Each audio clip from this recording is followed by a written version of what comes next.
Hey, it's Ben, and this is Drambo by BeepStreet. Um, so this video is going to be all about the graphic shaper. Um, there's a couple people on at least the Audiobus forum that have been spreading the gospel of the graphic shaper, and they are right to do so, because this is an extremely powerful module that you have, and it does a lot of different things.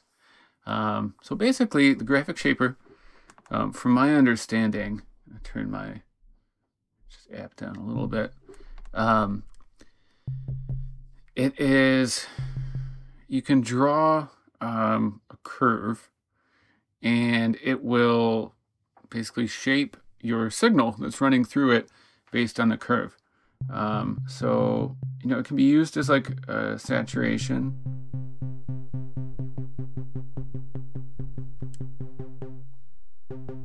You can draw really cool saturation curves. I'm just using the FM, which is setting like it's just a sine wave that's going through this crazy curve. So it's going to map the value that you send through it to the Y value. So it goes by default. It's going to go, from -1 to +1, -1 to 1, which is what all of the signal by default in Drambo is going to do. And you can see kind of how it affects it in the oscilloscope. Let's go.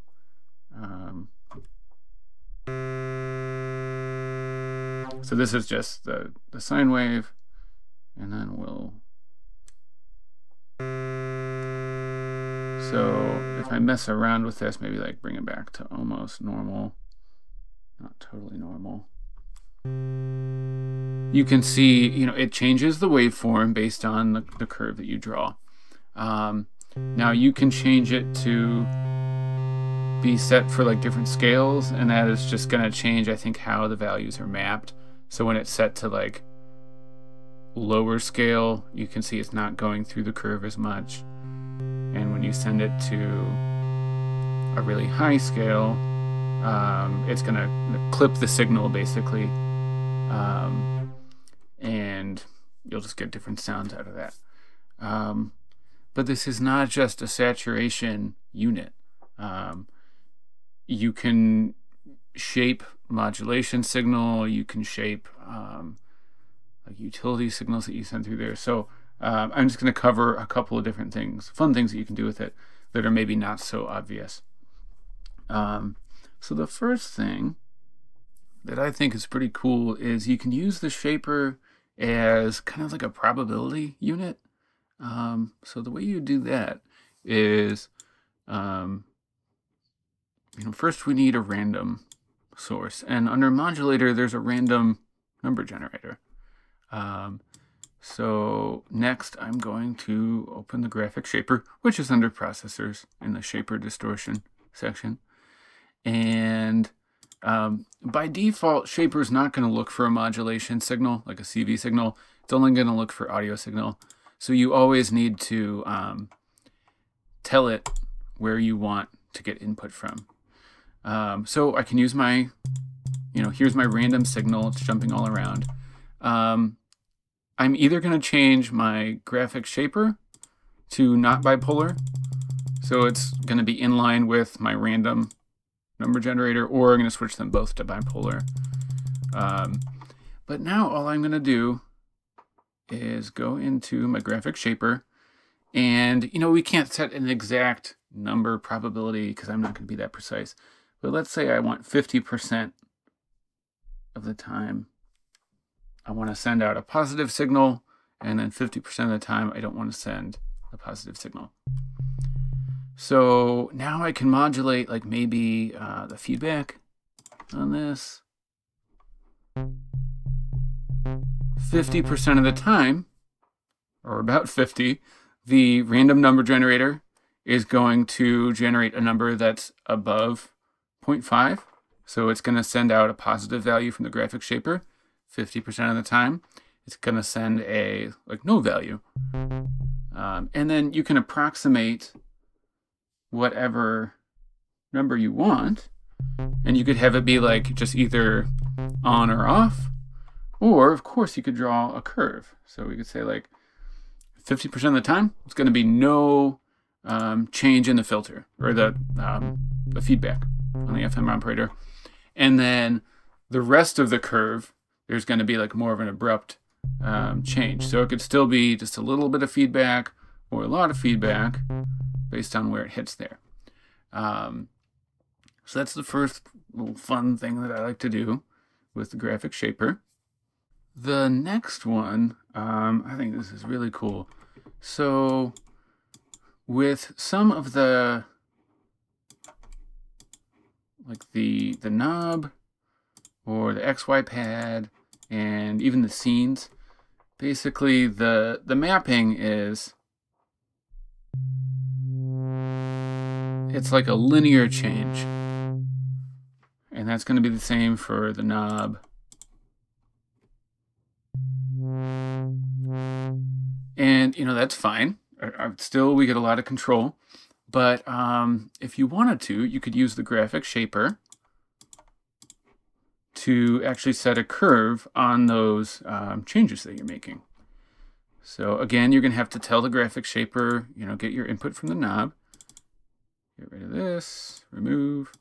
And we don't need we're not going to use scenes right now. So now, let's see how this is. That's good. So maybe I want like a short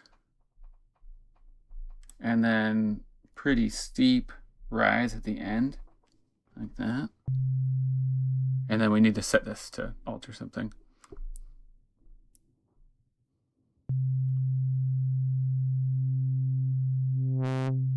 So now you can see it's like pretty gradual until the end there.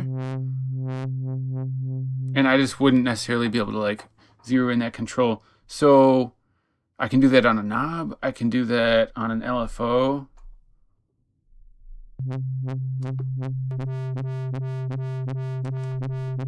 So the LFO, it's just a sine wave, but it's going through the shaper. So it's distorting the LFO basically into this curve that we want. Now I could even go back to, of course I got rid of my shaper. I'm going to use the knob again, and then the graphic shaper, we'll set it really quickly.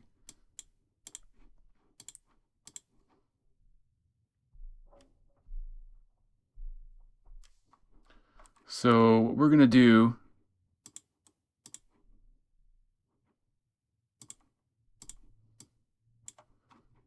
you know, now I'm using the knob, but I could even map knob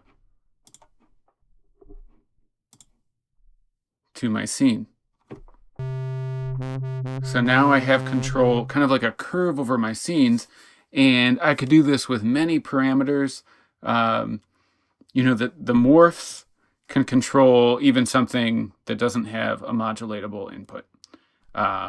With knob, you need to run that into like a modulatable input. But this would just give you a little bit more control. I'm adjusting the ratio too, that's why the pitch is changing. So you can set automation curves with the graphic shaper. And then just the last thing I'll do in this video is using it to kind of make your own waveforms. So I'm going to go into just another empty track. Okay, so I'm in a new track. I'm going to add, first I'm going to add an ADSR under processor, and then we'll add both just a simple oscillator and then that graphic shaper module. And because the graphic shaper is looking for an audio signal, it's already connected. So you can see what the saw wave is doing. We can go into the curve. So it's just running through the curve. And in Drambo, both audio and modulation signal basically run from -1 to 1.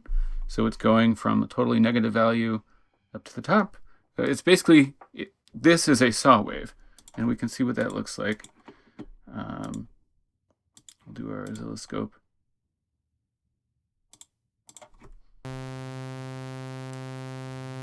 No, nothing unusual there.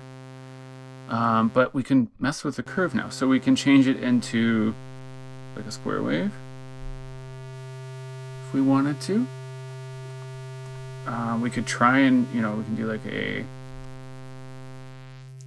triangle wave. And if you want to get rid of one of the points in here, you just tap it. Or we could just draw something like really crazy looking. And it's going to kind of mimic in the oscilloscope the shape that we're drawing.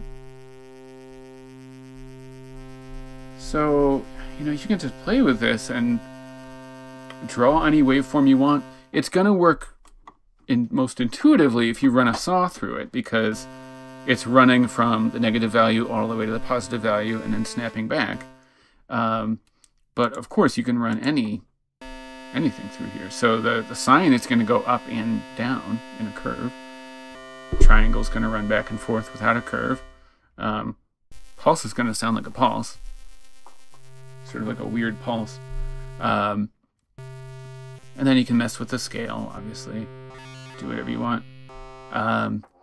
But there's just so much you can do with just this little tiny sort of unassuming processor. Again, that's the graphic shaper.